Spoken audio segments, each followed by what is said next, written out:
Halo semuanya, selamat datang di channel Alit Alen bersama aku Ali. Channel ini membahas topik seputar dunia perkuliahan, pendidikan, dan produktivitas. Jika kalian boleh channel ini pastikan subscribe. So, di video ini aku nggak sendirian teman-teman, aku bersama Abindamu kelas baru. Yoi, dia temanku teman-teman. Jadi di video kali ini aku mau tanya-tanya jurusan mengenai jurusan biologi. Sebelumnya aku udah pernah bahas jurusan ilmu komunikasi, manajemen, dan juga sosial ekonomi perikanan. Kali ini aku mau tanya-tanya mengenai jurusan biologi. Bisa kenalin dulu namanya, asal SMA sama masuk kuliah itu melewat jalur SN, SB atau SMMPTN? Oke. Ya, kenalin, namaku Abindamu kelas baru. Asalku tuh dari ibu kota sekarang ya, calon ibu kota Penajam Pasir Utara, ibu kota baru. Rencananya semoga terrealisasi.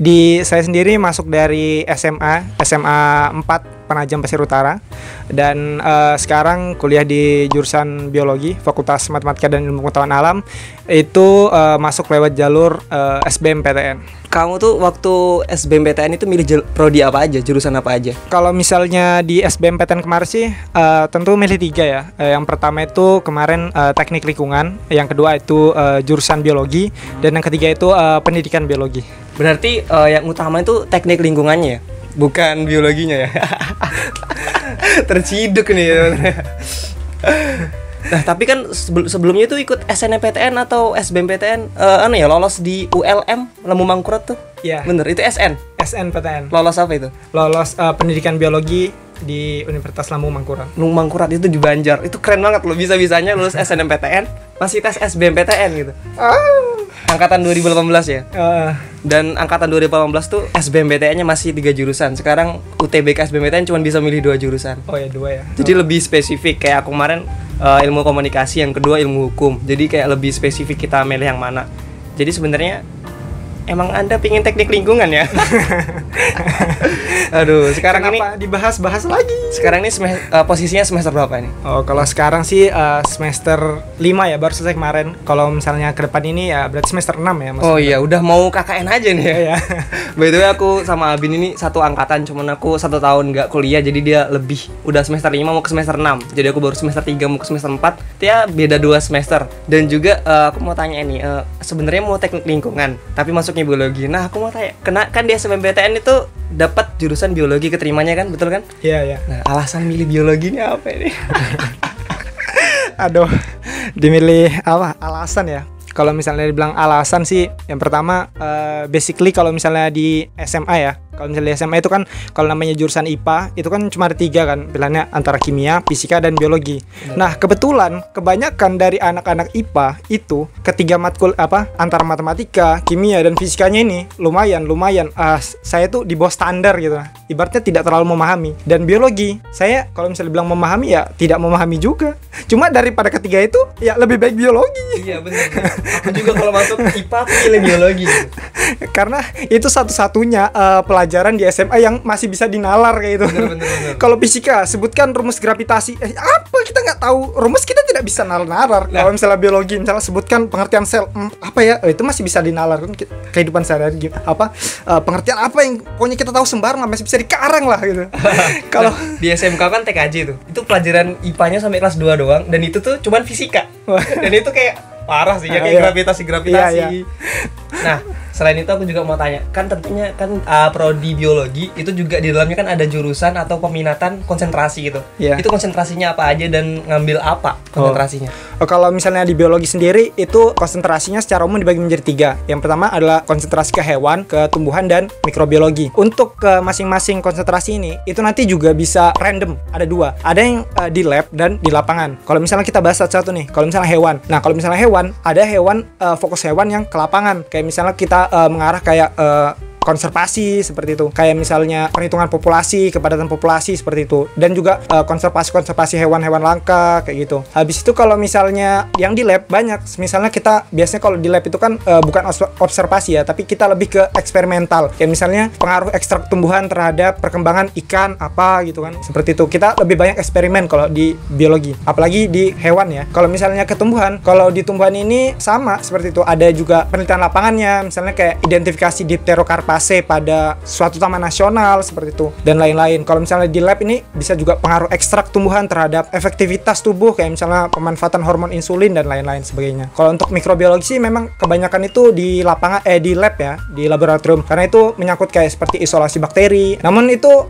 bisa juga dikombinasikan di lapangan, karena misalnya kayak kita mau penelitian tentang lahan tambang, misalnya ada lahan tambang, terus misalnya kita ingin identifikasi keanekaragaman bakteri yang ada di tambang tersebut, itu kan juga kita perlu ambil sampel dari lapangannya. Harus ke lapangan ya. Ya berarti itu kalau misalnya dibilang perlu lapangan sama lab, kalau misalnya anak biologi harusnya sih semua itu perlu dikuasai. Balance gitu ya. Balance antara lapangan dan lab. Walaupun nantinya kita lebih ke arah laboratorium atau lebih ke arah lapangan, tapi overall semua itu diperlukan kalau untuk sarjana biologi. Kamu sendiri ngambil apa? Milih konsentrasinya? Kalau saya sendiri lebih tertarik ke arah konservasi ya. Kalau saya sendiri lagi jatuh cinta sih yang namanya ilmu primatologi ya, tentang primata. Dan kebetulan itu juga ada hewan, ada isu-isunya yang ada di ibu kota negara, yaitu bekantan. Oh iya, bekantan itu. Bekantan yang ada di jembatan Tunan ya. Ada kan tuh. Nah, itu kalau itu kita lihat itu kondisinya kritis sekali. Nah, saya itu tertarik ingin mengangkat itu. Saya ingin tahu di situ tuh ada berapa populasinya, berapa kepadatan populasi. Itu nanti ketika kita sudah mengetahui, itu juga bisa diajukan ke BKSDA atau ke mana, itu dari data-data yang kita dapat dari penelitian itu, kita itu bisa mengajukan untuk ke arah konservasinya. Kita bicara tentang bekantan sekarang, kondisinya itu sudah endanger 1. Artinya endanger dan appendix 1. Artinya itu sudah hewan yang sangat langka, dan kalau udah appendix 1 berarti itu udah tidak boleh diperjualbelikan apalagi dengan izin khusus. Dan itu kita lihat di jembatan Tunannya itu udah bukan dibilang hutan lagi, itu sudah suatu kawasan yang fragmentasi habitat sudah cukup parah sekali. Dan itu memang harus kita lindungi, harus kita tahu berapa populasinya supaya kita tahu langkah-langkah untuk konservasi ke depannya. Berarti udah bener-bener langka ya, kayak gitu ya, hewan-hewan. Dan kamu tertarik ke bidang kayak hewan-hewan gitu ya? Yes, betul. Dan yang kedua, kenapa saya tertarik ke lapangan? Karena kalau misal ke lapangan itu kita punya nilai positif, yaitu kita sekalian jalan-jalan. Iya. Kuliah tuh banyak jalan-jalannya nih. Untuk teman-teman kalau mungkin bahasanya sedikit rumit, bisa diulang lagi ya, atau diulang-ulang lagi kalau bingung. Nah, aku mau tanya nih tentang di dalam kuliah kan tentunya kan nggak melulu tentang praktikum kan. Aku mau tanya tentang apa aja yang dipelajarin selama di jurusan biologi ini, dan mata kuliah itu seperti apa? Kalau untuk yang dipelajari selama di biologi ya, saya rasa banyak banget ya yang dipelajari. Mulai dari hewan, tumbuhan, analisis lingkungan dan lain-lain. Dan itu juga nanti ada kayak penjurusan-penjurusan kita minatnya kemana. Kalau misalnya di saya ya, biologi di Universitas Mula Warman, itu kita mulai penjurusan itu mulai dari semester 5. Jadi lumayan lama ya dibanding semester lainnya. Habis itu kalau untuk yang lain-lain ya kayak mata kuliah pada umumnya kayak misalnya biologi sel, habis itu fisiologi genetika, genetika populasi dan lain-lain sebagainya kan, kayak sistematika hewan, sistematika tumbuhan, ya menyangkut-nyangkut itulah. Nah, jadi di dalam biologi ini waktu semester 1 tuh masih dapat mata kuliah dasar nggak sih? Kayak matematika, kayak bahasa Inggris gitu. Jelas.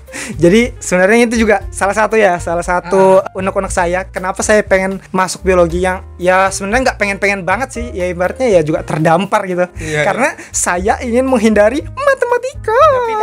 Tapi dapat. Ada statistik. Karena di biologi semester 1-nya pun ada kalkulus elementer.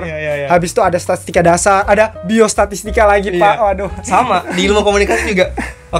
Untung nggak ada matematika, seneng kan. Tapi di semester 2 statistika dasar, statistika sosial, baru kayak tentang penelitian kualitatif, kuantitatif. Itu kan hitung-hitungan tuh.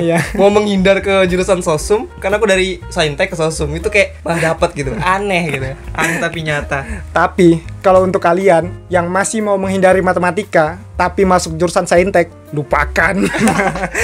Tidak ada matematika, itu pasti ada. Nah, realitanya kan di view penonton-penontonku ini kan nggak banyak lah, termasuk aku nggak jago matematika. Nah, kalau masuk biologi itu harus jago matematika nggak sih? Kan kamu kan mau ngindarin, tapi malah di situ tuh banyak gitu matematikanya, atau hitung-hitungannya tuh banyak. Ya enggak sih.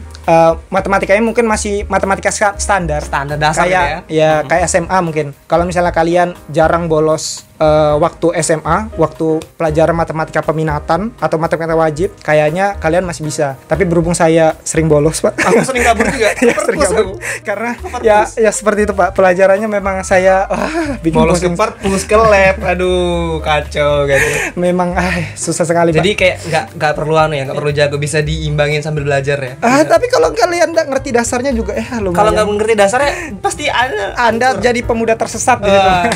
Hancur parah ya. Iya. Oke. Ini aku mau tanya tentang yang ngajar nih, dosen-dosennya di jurusan biologi Unmul ini asik-asik atau muda-muda, profesornya gimana? Aduh. Gitu. Sedikit berat pertanyaannya nih. Ini bahas-bahas tentang dosen yang berbahaya nih. Kalau saya salah-salah ngomong, ditonton dosen saya, nggak lulus saya, Pak. Enggak, ini bebas kok. Oh iya. Bebas. Kalau untuk saya jujur-jujuran ya, kalau misalnya untuk dosen biologi sendiri, kebanyakan memang banyak yang lulusan luar ya, lulusan luar, Australia atau Jerman dan lain-lain. Dan kebanyakan itu kalau misalnya kita dosen ya, kita kalau secara keseluruhan ya baik ya, misalnya ya keseluruhan ya saya masih bisa mengikuti. Tapi memang ada beberapa yang tanda kutip ya pasti ada lah itu. Yang memang cara belajarnya ya tidak meningkatkan semangat belajarnya, apalagi itu pelajarannya susah. PPT-nya pakai bahasa Inggris. Ngasih materi. Ini besok materi pelajari, dikasih e-book 500 halaman, itu bahasa Inggris semua, Pak. Gila itu. Udah pelajarannya susah. Tapi yang ngajar ada yang pakai bahasa Inggris ya? Kalau yang ngajar pakai bahasa Inggris nggak ada. Alhamdulillah nggak ada ya. Tapi pematerinya kayak PowerPoint itu ya kadang ada kayak gitu. Dosen mudanya gimana? Cantik-cantik nggak? Kalau dosen muda sih ada tapi nggak muda-muda banget. Nggak muda banget. Udah rata-rata udah berkeluarga. Ya rata-rata udah keluarga. Oke. Kalau di prodiku tuh ada gitu. Kayaknya kita harus exchange, Pak. Tukaran, Pak. Kami kekurangan dosen muda, Pak. Kan aku dengar kemarin baca-baca di Instagram Unmul sama di website Unmul tuh biologi baru aja dapat akreditasi A nih. Nah, ini harus cepat-cepat lulus nih, kalau enggak nih bisa payah ini ya. Bisa turun atau gimana gitu ya. Alhamdulillah ketika saya masuk biologi, dan ini nggak tahu rezekinya, memang alhamdulillah akreditasinya sudah keren banget, parah sih. Dan bisa kemarin sudah diangkat, sekarang udah ada guru besarnya. Guru besarnya udah ada. Ya, guru besar tentang ekologi lingkungan kalau nggak salah. Itu dosen yang sudah senior memang ya. Ya alhamdulillah. Berarti ini adalah PR supaya saya cepat-cepat lulus. Iya. Kan minimal untuk akreditasi A tuh satu guru besar. Nah, aku mau tanya tentang suka dukanya di jurusan biologi ini. Kamu boleh nih ngomong sukanya dulu, dukanya dulu sembarang gitu. Mulai, boleh. Pastinya kalau suka dukanya di biologi ya. Kalau di biologi itu banyak banget sih namanya suka dukanya ya. Apalagi ya saya masuk semester ini bukan karena impian-impian banget gitu. Nah, saya nggak tertarik karena memang ini jurusan yang saya idam-idamkan. Tidak. Udah pernah tuh gue bahas tuh kayaknya. Itu harus kalau klarifikasi di sini nih. Kalau kalian yang nonton video-video sebelumnya, yang dia bilang katanya, kalian jangan asal masuk jurusan yang kalian nggak pengen. Seperti contohnya misal kalian nggak pengen masuk jurusan biologi tapi masuk jurusan biologi, itu dia nyindir saya. Sindiran halus. Boleh klarifikasi sih dong. Suka dukanya. Jadi itu ya, Pak ya. Pertama, apa yang saya dapat selama di biologi tentunya nggak sesuai ekspektasi saya. Siapa sih yang bayangin dari kalian masuk biologi yang kerjaannya bukan cuma memaparkan materi buat ngafalkan materi, tapi kalian kerjanya ke hutan, nyari bahan, bahkan sampai nyari bocah-bocah yang cacingan. Itu berarti itu dong jorok. Ya bisa dibilang gitu. Jadi memang gini, kalau misalnya kita bedakan ya antara biologi yang jurusan saya, biologi yang di Universitas Melayu Warman, sama biologi yang ada di Jawa. Ya teman saya juga biologi yang ada di Jawa. Mereka itu berbedanya gini. Kalau biologi yang ada di Jawa, ketika mereka memutuskan misalnya mau praktikum sesuatu kan, semisal praktikum invertebrata kan, tentang hewan-hewan tidak bertulang belakang gitu. Yaitu mereka masuk lab, disediakan bahan, mereka tinggal praktikum. Bahannya udah siap, tinggal praktikum. Ya, bahan siap, udah tinggal praktikum. Tapi kalau kalian memutuskan untuk masuk biologi Universitas Mula Warman, Unmul, itu ada yang berbeda. Kenapa? Semisal gini, kalian besok praktikum arthropoda 1 misal. Bahan besok Scolopendra sp, Julus sp, Tachypleus gigas. Itu kalian bahan ditempel kan. Dan bahan itu ditempel di lab, dan itu kalian harus cari sendiri. Itu cari, bukan beli, pokoknya kalian cari. Misal itu kan ditulis pakai nama Latin kan. Nah, pertama kita harus tahu dulu itu nama Latinnya apa. Misal kayak tadi Scolopendra itu adalah kelabang kan. Kita cari kelabang. Nah, kelabangnya ini jangan kalian kira yang kelabang-kelabang di WC yang seukuran yang merah-merah itu. Iya, yang seukuran itu dicari. Kalian bawa itu, diambil, dibanting, dibuang, bro. Nggak diterima. Kenapa? Karena itu adalah pada saat itu kami kan pengamatan tentang morfologi ya.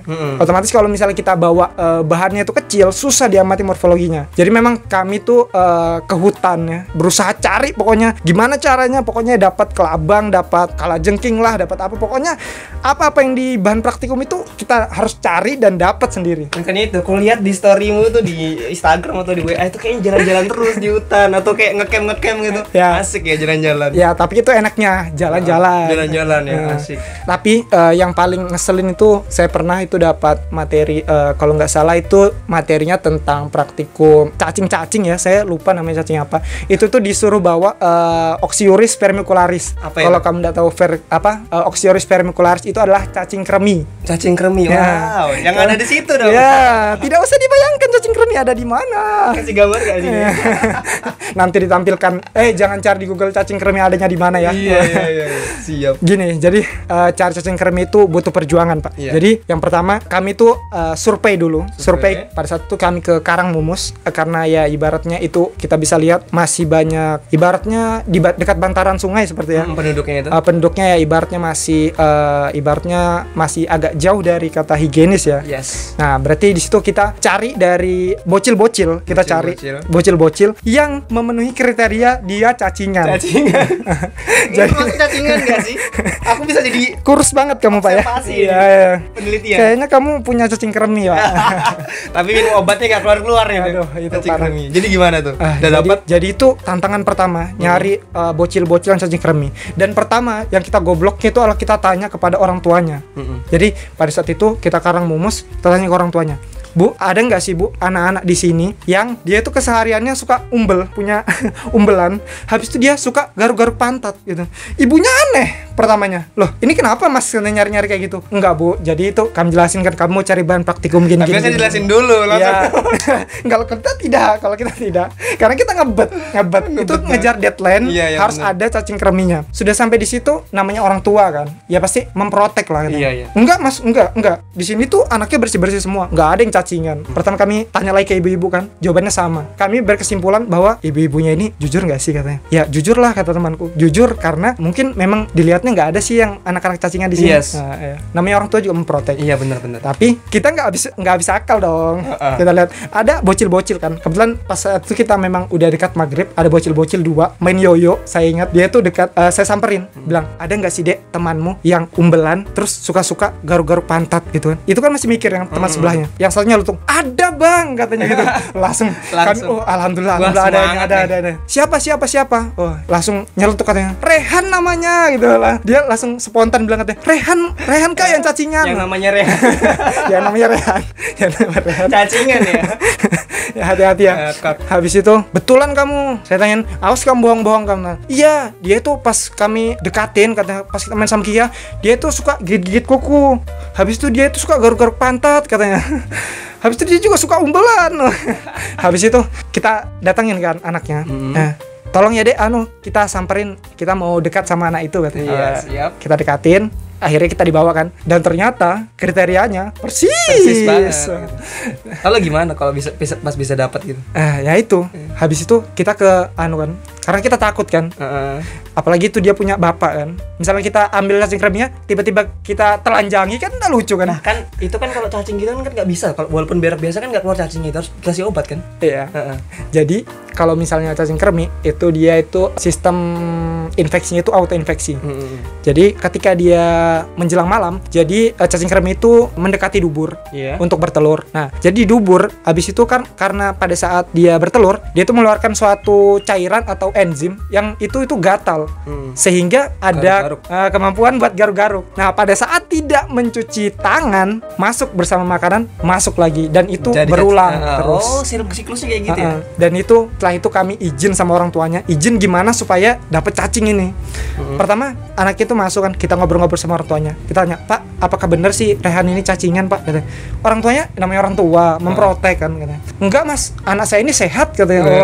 Anak saya pasti sehat. Pasti. Alhamdulillah sehat. Tiba-tiba si Rehannya bilang katanya, "Oh iya Kak, Kak, saya itu pas berak itu ada muncul kayak ulat-ulat warna putih katanya. dia tuh ngaku sendiri gitu nah. Akhirnya dibilang katanya, "Oh iya, itu namanya cacing kremi." Baru tuh habis itu bapaknya mukul kepalanya anaknya. Pak, enggak tahu itu respon apa, pokoknya bapaknya dipukul. Baru kita berikan edukasi lah. Misalnya itu cacingnya bahaya buat perkembangan si anak. Langsung kita juga kami butuh cacingnya buat praktikum, dan nanti si cacing itu setelah kami selesai ambil, itu nanti kami akan kasih obat cacing. Ngobrol-ngobrol sama bapaknya lama, akhirnya diperbolehkan. Akhirnya pada saat itu juga sudah maghrib. Habis itu kita bingung nih pada saat cara ngambilnya di mana. Kan dia itu di dubur kan. Di mana? Akhirnya pertama itu dia suruh masuk kamar. Dia itu ada 4 orang. Di Rehan, teman saya ini namanya Vian, baru tuh sama cewek namanya Fasya. Nah, jadi pertama itu saya bilang katanya, "Dek, bisa tengkurap kah, Dek?" Katanya, "Aduh Kak, malu Kak," katanya. Ya iyalah, itu umur sekitar 9 tahun. 9 tahun. Ya. Tapi masih ngerti lah, maksudnya kayak gitu malu. Langsung saya coba, "Iya enggak Dek, enggak apa-apa, sebentar aja." Kayak saya itu awkward banget gitu, nah minta nelanjanginnya gitu. Habis itu tiba-tiba karena udah kayak awkward banget dan itu sudah buntu, jadi teman saya yang cewek itu bilang gini, "Dek, bisa bisa dibuka kah?" gitu. Bisa dibuka. Aduh. Supaya cepat. "Oh iya Kak." Dia pas ada cewek langsung nurut gitu. Kalau cowok nggak mau dia. Emang pintar lawan jenis gitu. Cowok berarti Rehan ya? Iya, Rehan, namanya Rehan ya cowok. Hei Rehan, ingat-ingat. Aku lihat ada banyak yang komen namanya Rehan. Bahaya sekali Rehan. Ya akhirnya ya gitu dah. Tapi habis itu kita selesai itu kan, kita kasih jajan banyak supaya dia senang. Jajan gitu. Sama obat itu kan. Berarti pas ngeluarin itu nggak perlu dikasih obat. Ya, waktu maghrib tuh keluar sendiri. Sebenarnya kalau misalnya udah parah, udah akut untuk tanpa obat oksiuris ya. Ketika kita mengeluarkan feses itu bersama feses itu sebenarnya udah keluar. Tapi nggak kelihatan. Kelihatan. Dia bentuknya kayak putih-putih kecil gitu. Kecil lah, bintik atau kayak ulat gitu. Ya kayak cacing pada umumnya, tapi bentuknya warna putih gitu. Kecil-kecil ya, gerak-gerak gini. Bukan kita kayak makan toge utuh lagi. Enggak. Beda. Kalau toge kan besar. Kalau kecil. Beda. Habis itu dah. Itu kan juga sangat berbahaya ya, apalagi untuk anak kecil. Semoga ya namanya itu udah tidak ada yang cacingan lagi, karena itu juga berbahaya. Orangnya nanti jadi kurus, tidak bisa gemuk. Kayak aku. Banyak makan. Aku berkali-kali ibu cacingan tuh, aku lihat gak bisa, gak mempan, itu susah banget. Kayaknya gitu. Cacingnya itu udah cacing besar Alaska Pak. Alaska. Nah itu tadi duka-dukanya itu suka-sukanya gimana selama di jurusan ini? Pasti ada kayak enjoy-nya, ketemu cewek-cewek cantik, karena dia ini banyak banget kegiatan kayaknya. Astagfirullah. Ya, walaupun begitu, saya ini masih jomblo ya. Jomblo. Tapi kalau misalnya kalian memang tertarik buat cari jurusan yang memang mayoritas cewek, kalian harus masuk ke MIPA. Karena di MIPA itu 70% dari mahasiswanya itu wanita. Populasi Kami satu angkatan tuh awalnya ada 68. Cowoknya itu sekitar awalnya utuh itu ada 12 kalau nggak salah. Dan sisanya itu cewek. Sampai sekarang udah ada yang resign, cowoknya 2 sih. Resign. Satunya jadi polisi, satunya pindah kuliah ke Jawa. Biologi juga, pintar ya. Aduh. Salah satu berarti sukanya itu ya, ada banyak populasi dan kita lebih enjoy karena kalau misalnya saya kan memang nggak betah di rumah, saya suka jalan-jalan. Jadi kalau misalnya kayak cari bahan praktikum, itu kami sebenarnya ke tempat wisata Pak, kayak misalnya ke air terjun Berambai, air terjun Tanah Merah, cari Bipalium. Bisa mungkin di sekitar situ ya, sambil liburan sambil praktikum kayak cari bahan gitu. Seru sih, have fun kalau misalnya memang orang yang suka ke lapangan ya, suka jalan-jalan.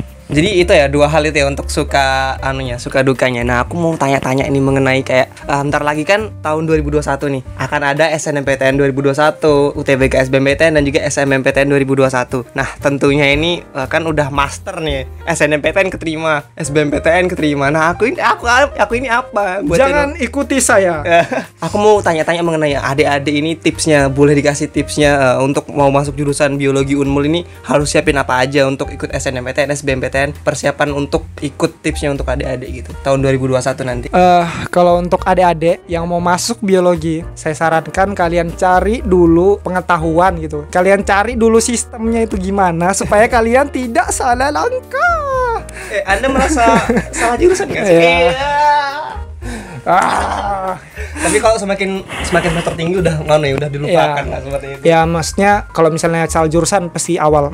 Maksudnya itu di awal-awal ya. Saya memang sangat kepikiran buat resign ketika udah masuk di semester 3, karena di semester 3 itu adalah semester tergila. Karena itu adalah kami ada 9, seingat saya itu ada 9 mata kuliah dan 8 mata kuliah itu praktikum, Pak. Memang bener kayak nggak sanggup gitu ya. Iya. Jadi setiap hari itu saya dapatnya itu hari Rabu. Itu dari jam 7.30 sampai jam 6 itu tidak ada jedanya cuma sholat, dan itu full praktikum. Itu termasuk duka itu. Back to the tipsnya untuk kalian. Pelajari lagi. Lalu kalau misalnya untuk di biologi, saya sarankan kalian tuh juga kuat mentalnya. Jadi nggak cuma kalian persiapan, kalian pinter tahu ilmu-ilmu biologi, kalian tuh juga kuat mentalnya. Karena nanti kalau misalnya kalian tidak kuat, kalau misalnya dibentak-bentak asisten, dirobek-robek laporan yang kalian tulis, kalian nangis di WC. Itu banyak teman bukan? Iya. Sangat banyak. Revisi. Kuliah. Kacau. Aduh. Nah, tapi itu wajar. Salah satunya ini untuk apa harus jago biologi nggak sih masuk ke jurusan biologi Unmul ini? Kalau saya bilang no. Termasuk Anda juga kan? Iya, saya kan noob, biologi saya noob Ya. Saya tidak pintar biologi, tidak pintar fisika, apalagi kimia. Makanya slotnya dimasukin kedua gitu. Kan ketembak pertama nggak masuk, nilainya kedua langsung terima. Karena jurusan saintek yang lain saya tidak paham. Statistika gitu kan. Ya. Apalagi statistika, saya aja menghindari matematika.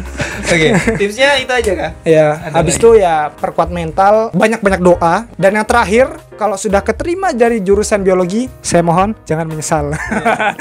Jangan tengah-tengah resign. Iya, jangan kasihan orang tua Anda ya. Lebih baik gap year dulu ya guys ya, memastikan kamu benar-benar cocok di mana iya. gitu. Tapi kalau misalnya kalian suka tantangan, kalian suka ke lapangan, suka jalan-jalan, saya rekomendasi jurusan biologi cocok buat hati kalian. #mending biologi. Iya. Oke, jadi tentunya nih setelah kamu ngerti semua tentang apa aja yang dipelajarin, bagaimana tentang dunia perkuliahan di jurusan biologi Unmul ini, aku mau tanya mengenai prospek kerjanya di jurusan biologi ini luas nggak sih? Apa kira-kira bisa kerja di selain di kayak jadi lab gitu, gimana sih kerjanya? Aku nggak ngerti.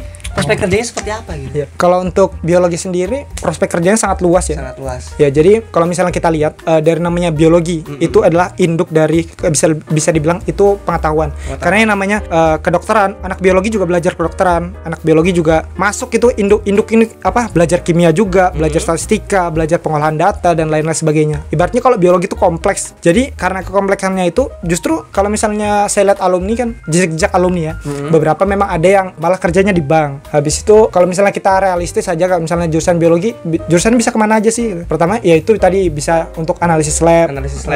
Kalau misalnya pekerjaan yang paling kayak ibaratnya bergengsi lah, kalau untuk jurusan biologi itu bisa kayak lanjut S2 dan terus gitu kan, sampai nanti akhirnya bisa kerja di LIPI. Nah itu kayak kalau di Lembaga Ilmu Pengetahuan Indonesia. Itu kayak penelitian gitu ya. Iya, kalau misalnya COVID gini. Ya, kalau misalnya saintek itu kayak bergengsi banget gitu. Terus kalau misalnya sekarang tuh, misalnya tadi COVID, tentang kalian tertarik ke bioinformatika. Nah, itu juga bisa kayak misalnya sekarang tuh kayak misalnya vaksin dan lain sebagainya itu juga banyak campur tangan dari orang biologi. Penelitian dari biologi. Habis itu kayak misalnya bahkan penelitian-penelitian kedokteran lain kayak misalnya bayi tabung, itu yang menciptakan bukan orang kedokteran tapi orang biologi. Kayak misalnya persilangan dan lain sebagainya. Kalian kerja kayak misalnya kalau tertarik ke lapangan bisa kayak misalnya bekerja di kayak di yayasan konservasi gitu, bisa, atau di dinas kehutanan bisa. Banyak Pak, kalau misalnya di kita sih semua rata-rata perlu ya, instansi perusahaan-perusahaan tuh perlu analisis lab, biologi, analisis lab kayak gitu. Bahkan yang kemarin tuh Pak, itu tuh sampai ahli forensik itu jurusan biologi ada. Yang sampai saya kemarin ikut webinar kan, memang jurusan prospek biologi itu luas. Jangan dibilang jurusan itu biologi juga nggak cuma itu aja gitu nah. Bahkan bisa sampai forensik, bisa sampai biosintetika gitu. Banyak banget nah, tergantung dari minatnya kalian kemana gitu nah. Semua itu bisa dikembangkan. Sama juga sekarang gini, jadi kalian juga yang kuliah di jurusan lain jangan hanya terpaku gitu. Misal kalian cuma kuliah jurusan ilmu komunikasi ya, jangan cuma terpaku di jadi seperti itu aja jurnalis dan lain sebagainya. Kalian tuh bisa kembangkan sekreativitas kalian, dan ya kalian bisa gali lah potensi kalian mau kemana. Sekarang itu yang perlu itu kan bukan cuma jurusan, kita tuh perlu skill kan. Skill Yang bener-bener dihargai soft itu skill. Skill termasuk bacotan kita ya, skill untuk public speaking ya. Jadi kalian juga harus kembangkan lah, ibaratnya jangan buat kuliah kalian tuh semasa kuliah tuh kayak nggak ada pengalamannya sama sekali, kayak nggak ikut organisasi kah atau apa. Walaupun kalian sibuk atau apa ya kalian sempatkan lah supaya kehidupan kalian tuh berwarna. Jangan hanya mikirin cewek aja, woi. Kuliah bukan cari cewek ya. Bener, tapi kebanyakan seperti itu, Pak. Oke. Jadi kebanyakan kan kita kan lihat kayak jurusan biologi itu kita lihat jurusan yang terkait tuh kayak penelitian gitu ya. Padahal kebanyak temanku biologi kerjanya di bank, Pak. Iya. Kerja di bank. Jadi jurnalis pun bisa gitu. Iya, bisa. Jadi sebenarnya kerjaan tuh general gitu, teman-teman. Tergantung kamu soft skillnya di mana. Contoh kayak aku ilmu komunikasi sebenarnya kan lebih ke PR, public relation. Tapi aku mau kayak lebih ke bidang balik layar tentang teknologi sinematografi kayak gitu-gitu, fotografi. Jadi memang soft skillku di situ gitu. Cuman aku ngembanginnya di sini karena emang sekolah film nggak bisa gitu. Terlalu mahal gitu. Oke, mungkin segitu aja ya video kali ini. Thank you banget Abin udah masuk ke sini. Mungkin saya kasih kuota 1, Pak. Oke, quotes. Ya, terakhir ya. Step Klausman ya. Gini ya, mungkin kalau berkaca dari pengalaman saya, kita nggak bisa nyenengin semua orang dari pilihan yang kita ambil. Yang bisa kita lakukan itu adalah memberi manfaat dari pilihan yang sudah kita ambil. Ya, oke. Siap. Quote sangat bagus. Apa ini namanya? Abin motivator. Apa motivator? Keren. Oke, mungkin segitu aja video kali ini. Thank you Abin udah datang di video kali ini tanya jurusan biologi Universitas Mula Warman. Jika kalian suka video ini jangan lupa klik like, share ke teman-teman kalian dan juga subscribe. Awas cuma nonton doang nggak subscribe. Oke, harus subscribe teman-teman. Nanti aku kasih di deskripsi ada Instagramnya Abin, tapi dia nggak punya channel YouTube, jadi aku kasih Instagramnya aja. Oke. Segitu aja video kali ini. Jangan lupa klik subscribe dan share teman-teman kalian. I'm Alit. Saya Abindam kelas baru. And see you in the next video. Bye bye.